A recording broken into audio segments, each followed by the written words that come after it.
ॐ तव कथामृतं तप्तजीवनं कविभिरीडितं कल्मषापहं শ্রবণমঙ্গলম শ্রীমদাততম ভুবি গৃণন্তি এ ভুরিদা ইয়ানাহ। অভ্যাসযোগ ২ পথ, বিচার ও ভক্তি। বেলা ৩টা। মারোয়াড়ি ভক্তেরা মেঝেতে বসিয়া ঠাকুরকে প্রশ্ন করিতেছেন। মাস্টার, রাখাল ও অন্যান্য ভক্তেরা ঘরে আছেন। মারোয়াড়ি ভক্ত: মহারাজ, উপায় কি? শ্রীরামকৃষ্ণ: ২ রকম আছে, বিচার পথ আর অনুরাগ বা ভক্তির পথ। সৎ অসৎ বিচার। একমাত্র সৎ বা নিত্য বস্তু ঈশ্বর, আর সমস্ত অসৎ বা অনিত্য। বাজিকরি সত্য, ভেলকি মিথ্যা, এইটি বিচার। বিবেক আর বৈরাগ্য, এই সৎ অসৎ বিচারের নাম বিবেক। বৈরাগ্য অর্থাৎ সংসারের দ্রব্যের উপর বিরক্তি। এটি একবারে হয় না, রোজ অভ্যাস করতে হয়। কামিনী কাঞ্চন আগে মনে ত্যাগ করতে হয়, তারপর তার ইচ্ছায় মনের ত্যাগও করতে হয়, বাহিরের ত্যাগও করতে হয়। কলকাতার লোকদের বলবার জো নাই, ঈশ্বরের জন্য সব ত্যাগ করো, বলতে হয় মনে ত্যাগ করো। অভ্যাস যোগের দ্বারা কামিনী কাঞ্চনে আসক্তি ত্যাগ করা যায়। গীতায় এ কথা আছে। অভ্যাস দ্বারা মনে অসাধারণ শক্তি এসে পড়ে, তখন ইন্দ্রিয় সংযম করতে, কাম ক্রোধ বশ করতে কষ্ট হয় না। যেমন কচ্ছপ হাত পা টেনে নিলে আর বাহির করে না, কুড়ুল দিয়ে 4খানা করে কাটলেও আর বাহির করে না।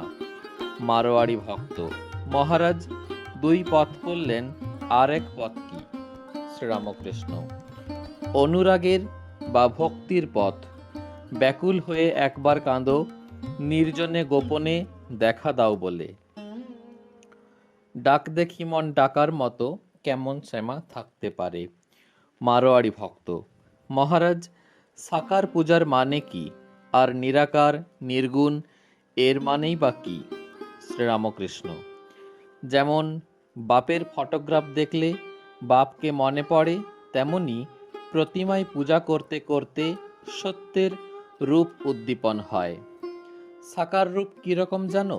যেমন জলরাশির মাঝ থেকে ভুড়ভুড়ি ওঠে সেই রূপ। মহাকাশ চিদাকাশ থেকে একটি রূপ উঠছে দেখা যায়। অবতারও একটি রূপ। অবতার লীলা সে আদ্যাশক্তিরই খেলা। পাণ্ডিত্যে কি আছে? ব্যাকুল হয়ে ডাকলে তাকে পাওয়া যায়। নানা বিষয় জানবার দরকার নাই। যিনি আচার্য তারই 5টা জানা দরকার। অপরকে বধ করবার জন্য ঢাল তরোয়াল চাই, আপনাকে বধ করবার জন্য একটি ছুঁচ বা নরুন হলেই হয়।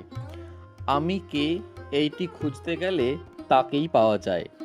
আমি কি মাংস, না হাড়, না রক্ত, না মজ্জা, না মন, না বুদ্ধি? শেষে বিচারে দেখা যায় যে আমি এসব কিছুই নয়। নেতি নেতি, আত্মা ধরবার ছোবার জো নাই। তিনি নির্গুণ নিরুপাধি, কিন্তু ভক্তি মতে তিনি সগুণ। চিন্ময় শ্যাম, চিন্ময় ধাম, সব চিন্ময়। মারোয়াড়ি ভক্তেরা প্রণাম করিয়া বিদায় গ্রহণ করিলেন। সন্ধ্যা হইল, ঠাকুর গঙ্গা দর্শন করিতেছেন। ঘরে প্রদীপ জ্বালা হইল। শ্রীরামকৃষ্ণ জগন্মাতার নাম করিতেছেন ও খাটটিতে উপবিষ্ট হইয়া তাহার চিন্তা করিতেছেন। ঠাকুর বাড়িতে এইবার আরতি হইতেছে। যাহারা এখনো পোস্তার ওপর বা পঞ্চবটি মধ্যে পাদচারণ করিতেছেন, তাহারা দূর হইতে আরতির মধুর ঘণ্টা নিনাদ শুনিতেছেন। জোয়ার আসিয়াছে, ভাগীরথী কুলকুল শব্দ করিয়া উত্তর বাহিনী হইতেছেন। আরতির মধুর শব্দ কুলকুল শব্দের সহিত মিশ্রিত হইয়া আরো মধুর হইয়াছে। এই সকলের মধ্যে প্রেমোন্মত্ত ঠাকুর শ্রীরামকৃষ্ণ বসিয়া আছেন। সকলই মধুর, হৃদয় মধুময়, মধু মধু মধু। ওম নিরঞ্জনং নিত্যমনন্তরূপং भक्तानुकम्पाधृतविग्रहं वै ईशावतारं परमेशमिड्डं तं रामकृष्णं शिरसा नमामः।